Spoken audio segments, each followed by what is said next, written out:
যুক্তরাষ্ট্রের নবনির্বাচিত president Donald ট্রাম্পের বিরুদ্ধে করা একটি মামলা খারিজ করেছেন দেশটির আদালত।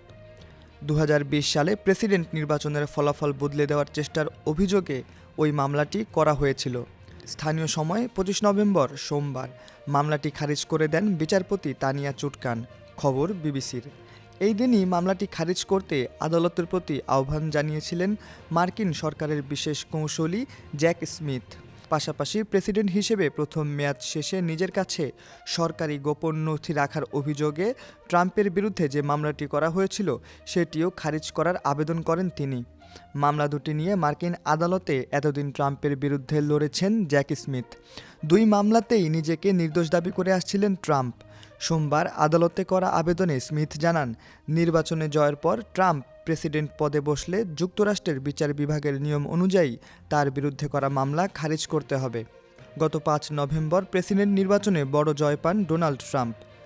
আগামী ২০ জানুয়ারি তিনি দ্বিতীয় মেয়াদে হোয়াইট হাউসে বসতে চলেছেন। পরবর্তী ৪ বছর যুক্তরাষ্ট্রের প্রেসিডেন্টের দায়িত্ব পালন করবেন তিনি।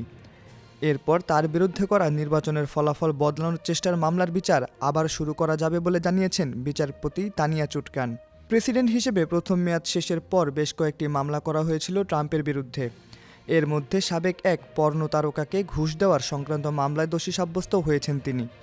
তবে নিজের সামাজিক মাধ্যম ট্রুথ স্পেশালে ট্রাম্প দাবি করে এসেছেন, রাজনৈতিক কারণে তার বিরুদ্ধে এসব মামলা করা হয়েছে। একই ভাষ্য ট্রাম্পের ভাইস প্রেসিডেন্ট হতে চলা জেডি ভ্যান্সেরও।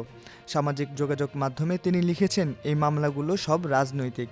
ট্রাম্প যদি নির্বাচনে পরাজিত হতেন তাহলে তাকে জীবনের বাকি সময়টা কারাগারে কাটাতে হতো।